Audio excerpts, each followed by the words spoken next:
Ginger in this Ginger's Chat Show. Sorry I'm slightly late. I was working on my production notes. I hope all is well. It's currently 82 degrees and it's sunny. It's not too bad, but once I'm done with my chat here, I'll be opening the window back up. I close the window because that way you don't get the excess noise and you can hear better. Anyway, oh, come on. Cooperate. There we go. For some reason, the, Facebook has been acting up. I don't know why. Anyway, I hope all you can, hear and see and able to comment. Then change, yeah.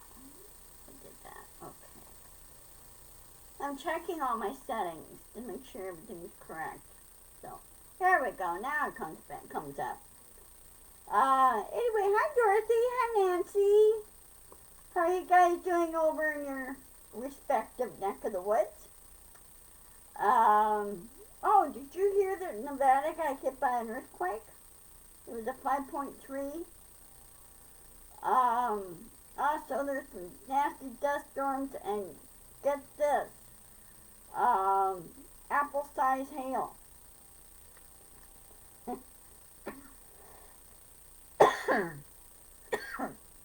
That's gonna do a lot of damage. Anyway, as you can see in my headline, January 6 indictments are getting near. That's good, Nancy. I'm glad.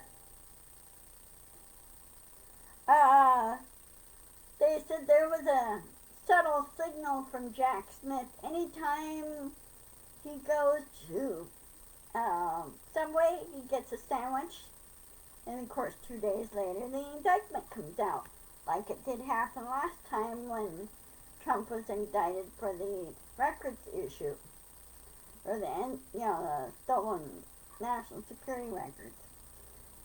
Well, this one is for the January 6th election interference that happened in D.C. And the indictment for that is supposed to come out soon. I guess in the next couple 3 days. So we'll just have to keep an eye on it.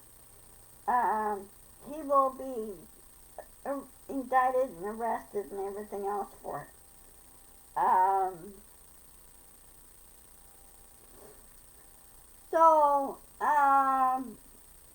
He's in deep legal doo-doo. Also in the E.G. Carroll case that he filed a frivolous lawsuit against her, that was thrown out. They said you cannot sue a victim. It can't happen. So he lost that case in New York, and he's required to pay for all court costs for that. You think the guy would learn. And Trump is so stupid about that. He's really being stupid. I think he's just stupid, period, in my opinion. And of course, after watching John last night, watching it fruit out what's all going on and putting the politics and everything, we need to push to get rid of the, that's why I said get rid of, the extremist GOP. Get rid of them. Push them out. Tell them no, it doesn't belong here in this country. What you're proposing is against the Constitution. So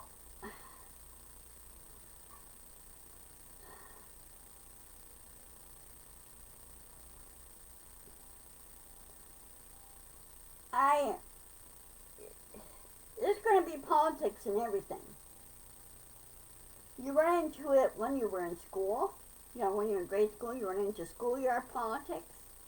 Remember that? Classroom politics. Normally, the teacher doesn't encourage that. They pretty much squashed that. But there is classroom politics going on. Now, when you get into middle school and high school, then yeah, there's more so. But people have to understand on elections, it's all about numbers. And it depends on what majority of the people's preferences are, who they want for candidate to represent them. Now, they need to do a better vetting process of candidates on the Federal Elections Commission. They need to have a tough vetting process. One is they should not allow people like Trump run for an office when they're indicted. You have arrest record, charges, things like that. They should not be allowed to run for office, period. Okay? And also, since he's indicted, now why isn't he in jail? He's not special. He's not a president, not anymore. He never acted like a president, like I said in my last few videos. Trump has never been a president. He's never been my president. He disrespected a lot of people. He really did. I've, lived under a number of other presidents prior to Trump, and they had demonstrated high decorum, professionalism, and treated everybody with respect and kindness. That's all the presidents did. They knew they were working for the people. It's what they're working for. Now, there are some things that need to be changed, especially in Congress. That's the big main problem.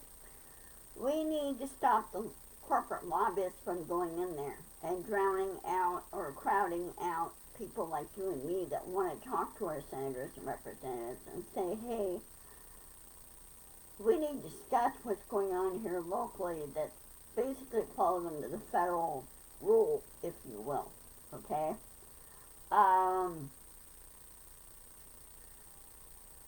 And lock the corporate lobbyists out. Now, the only one lobbyist that should be in there that keeps in contact with is the armed forces, especially the Senate committee and everything else, Congress and everything. And of course, the armed forces always answer to the executive branch, which is to President Biden since he's commander-in-chief. They always answer to him. But they are not loyal to the president per se. They're loyal to the people and loyal to the Constitution. Now, a lot of people don't seem to understand this or don't know this. Then I suggest that they take a college course or online course or something about how the government works. Now, I'm sure that the .gov websites have articles or lessons on how things work, okay, how bills formed and everything, and how it goes to committee. Bill is written up, sent to committee. Committee votes on the bill. Depends on whether it's the House or the Senate. Usually it's the House that starts up first, and then it's passed and it goes to a floor vote. And if it's approved, then it goes on to the Senate, and the Senate look it over and go, okay, well, let's compromise, that type of thing. Then approve the bill. It goes to their respective committee, goes through the bill, and then there's voted on the floor. And if it's passed on the floor, then it goes on to the president, the desk, whether he decides to accept or reject the bill and sign it into law. Now, I don't know if President Biden has line item veto feature. I don't know if he has that power. They were talking about having the president having that. That way, it's not the whole thing is sent back and they have to start all over. They're trying to think of a way to make it look more streamlined, if you will. Anyway, Trump and company are in trouble. The Michigan Attorney General there had indicted the um,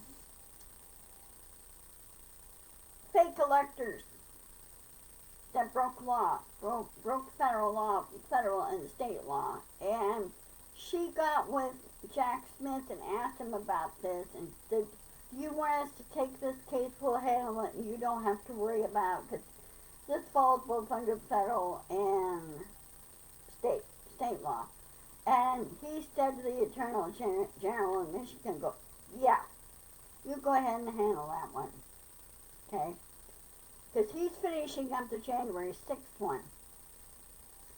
I don't know why it keeps doing that. Keeps going blank. Sorry about that. Anyway,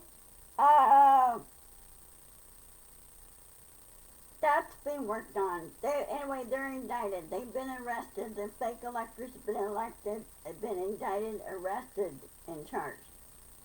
So, I don't know what their arraignment's going to be. Also, on the NSA charges that Trump has to face, he wanted to postpone the thing until late 2024, and Canada goes, no, it's not going to happen. 11th Circuit is watching her, and said, no, you have to do the 70-day, set up a trial in the 70-day, which is supposed to happen this week. There's a hearing, when to set the trial date and everything. So I hope they push the date up sooner and start the trial, let's say next month, early next month, and push that. And also I think they should put Trump in jail, because I deemed him as a flight risk. Speaking of Trump, Putin was supposed to go to a BRIC conference, BRIC summit. I think this is the Baltic area, Africa, Baltic states area, everything. There's supposed to be a summit going on. It's similar to the G7 summit. Anyway, he was supposed to go to that, and that's being held in South Africa. I think it's in Johannesburg, South Africa. But he's skipping the event because there's an war crimes arrest warrant out for him. Okay, thank you, Nancy. Well, you know what? They should give him a line item veto. Say, nope, and then sign the bill. They should give President Biden a line item veto. But anyway, with Putin, with the arrest warrant out, which is put out by the Hague. Hague is a world court, okay? And they have the power to indict, they have the power to arrest and everything else. And if Putin stepped outside of Russia, he'd be promptly arrested.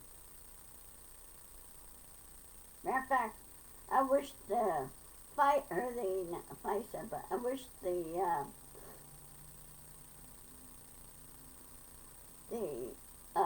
federal agencies in Russia would just look in and arrest Putin. Period. Also today, the White House updated its press room rules. And there is some certain things they have to do. They now have to, twice a year, apply for new hard passes to be in the press room. And there, as you saw during press conferences, there's some, I'm sorry, I'm fighting a nosebleed.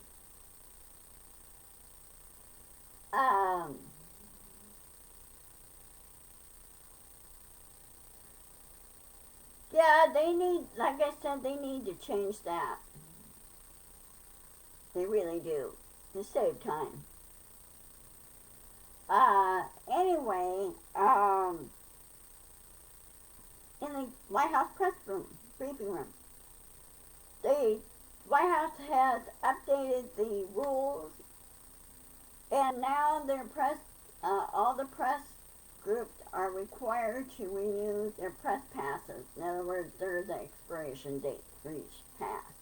You know, they're issued a hard pass, and they're supposed to set to expire a certain date or whatever. But anyway, they say basically a twice a year type thing. The Daily Signal, which is backed by the Heritage Foundation, whoever those guys are, got booted from the White House press room because it did not qualify for certain rules and criteria and everything else. Some of the agencies, press agencies, got booted because they violated the rules. And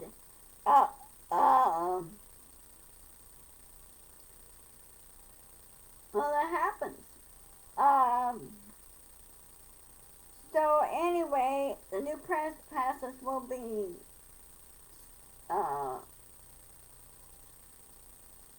set out or renewed, and rules are updated. There is one guy that's due to lose his press pass because of the constant interrupting and unprofessionalism with the press secretary there. They should have a rule in place that any, reporter or anything else is rude or disrespectful or decorum or whatever is given the boot, shown the door. Because you're in the people's house and you know how that goes. Anyway, the Daily Signal lost its press pass. And that's a concern to users. There's one other one in there I saw. Let's see. I have this up. Hold on a minute.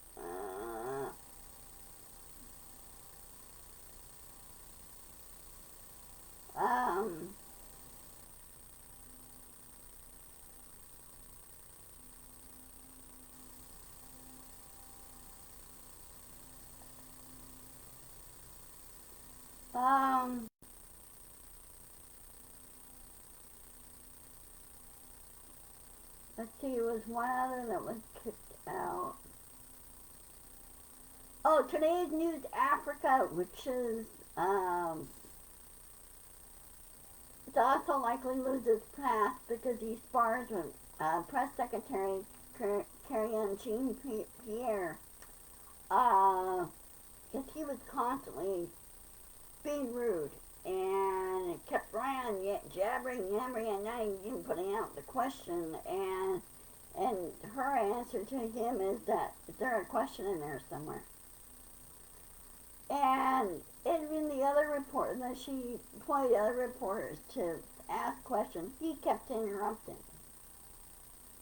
And the other reporter told him, if you don't shut up, I'll tie you up in a chair and duct tape you.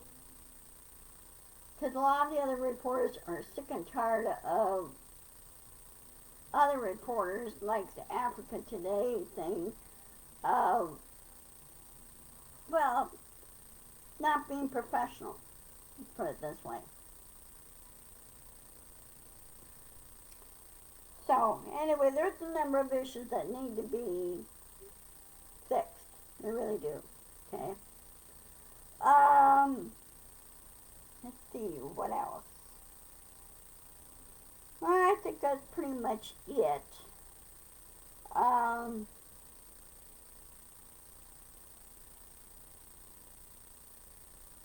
hate it when the weather goes back and forth. It goes really cool one day, and then really hot the next day, and really cool one day, and I get no sleep. So, it's not fun. Okay, well, I will see you guys on Friday. Let me check my calendar. 1 minute.